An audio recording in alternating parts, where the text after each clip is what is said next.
на обща стойност 471 597 лева без ДДС. За другия търг са Васкос, Вивалес, Родопа Форест, Йович Ингого, като очаквания приход, тъй като там вече тече срока, са, в който още не са платени парите, но има още време, като очаквания приход са 343 323 лева, отново без ДДС. От фирмите спечели търгове, които имат роднински връзки със следните длъжници, са Родопа Форест и ета Родопа Лес Бинка Малинове, както и Клен Лес ЕОД и Клен Лес 06. Като тук искам само да допълня, че съгласно решение на Общинския съвет бяха вменени условия, при които кандидатите могат да участват или да не участват в дадени търгове. Така беше вмъкнато, че фирмите, които трябва да участват, трябва да имат обект с АК 16. Ако Общинския съвет инициира при какви други условия да се допускат или да не се допускат съответно фирми, ние сме готови да изпълним това ваше решение. Благодаря ви. Благодаря ви, господин Георгиев. Господин Милушев, ще вземете ли отношение? Благодаря. Госпожо председател, уважаеми колеги, искам да спомена, че господин кмете, може би и вас ви подвеждат и винаги на това събиране тук в Общински съвет се споменава тази наредба. Наредбата е приета преди близо повече от 7-8 месеца. До този момент нищо не се случва и това извинение продължава и до ден днешен с тази наредба. Същата тази наредба, както са ви казали, в 7-дневен срок трудовите договори на назначените лесничеи трябва да се заведат в РУК в София. Така че това не е извинение, че тази наредба е препятствие за опазване на общинските гори. Горите са разделени от държавно лесничейство преди повече от година и половина. До този момент самите горски служители, които трябва да отговарят за тази общинска гора, те нямат обекти, върху които да се носи отговорност. Де факто се получава така, ние сме назначили хората, никой не знае за кой обект отговаря и се извършват тези безобразия в общинската гора.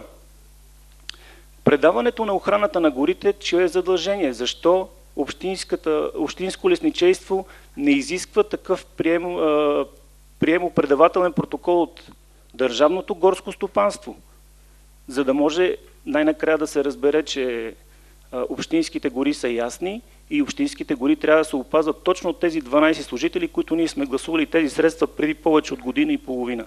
И се получава така. Служителите получават заплата, а никой не носи отговорност за това нещо.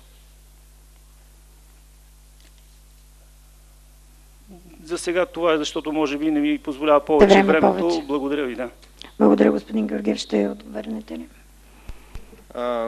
За да не звучи само от моя страна, аз бих ви предложил, въпреки че не е и по правилника, ако искате няколко думи да каже и директора на общинско лесничейство. Вече, както да, бих бил доволен да сподели това нещо и само още едно нещо искам да го попитам, понеже директора ще се изкаже.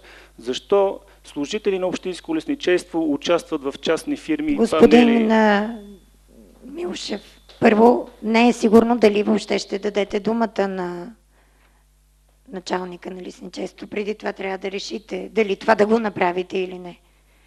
Колеги, да дадем думата, ще гласувате на директора на общинското лесничейство, който е съгласен да му дадем думата. Моля да гласува.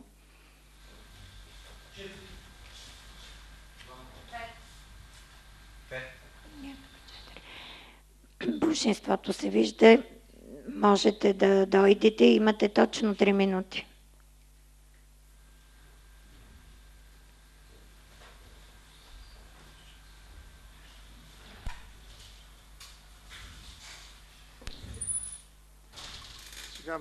Понеже репликата беше главно към охраната, организацията на охраната на горите, общинските гори, искам да уточня, че общинско лесничейство нямаше правомощията и нямаше делегирани права до излизане на тази наредба, защото само чрез нея се изясняват нормативно как да се организира охраната.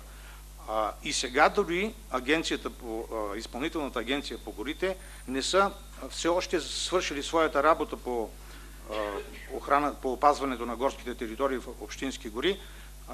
Те дори не са образеца с документа, който трябва да се легитимират горските надзиратели, които ги назначаваме, не е изготвен.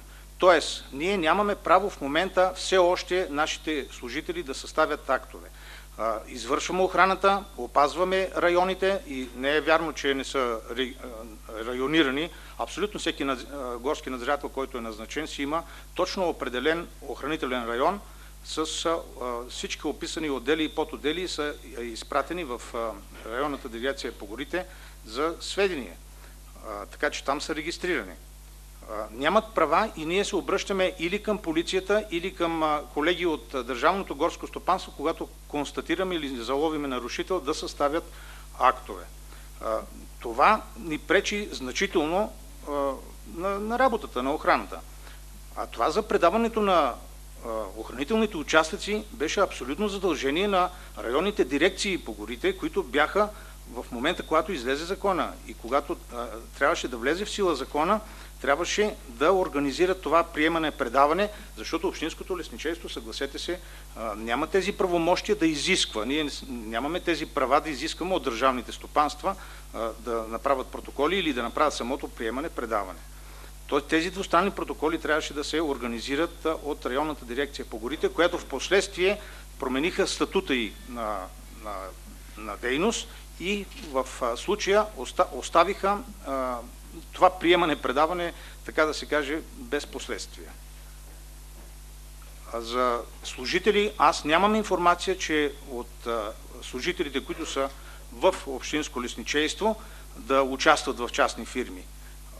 Те нямат право в района, като лицензирани лесовъди, там където работят, да участват. В други райони могат да участват. Имат тези права, за разлика от колегите в държавните горски стопанства. Да участват като частни лицензирани лесовъди, само че в други райони на страната. Като втори трудов договор на 4 часа. Благодаря ви, колеги. Желаете ли? Господин Милушев, не мога да ви дам думата. Повече от 3 пъти по правилник не може да вземете отношение. Друг? Господин Никол, ви искахте, дали пак искате думата? Не я желаете, благодаря ви.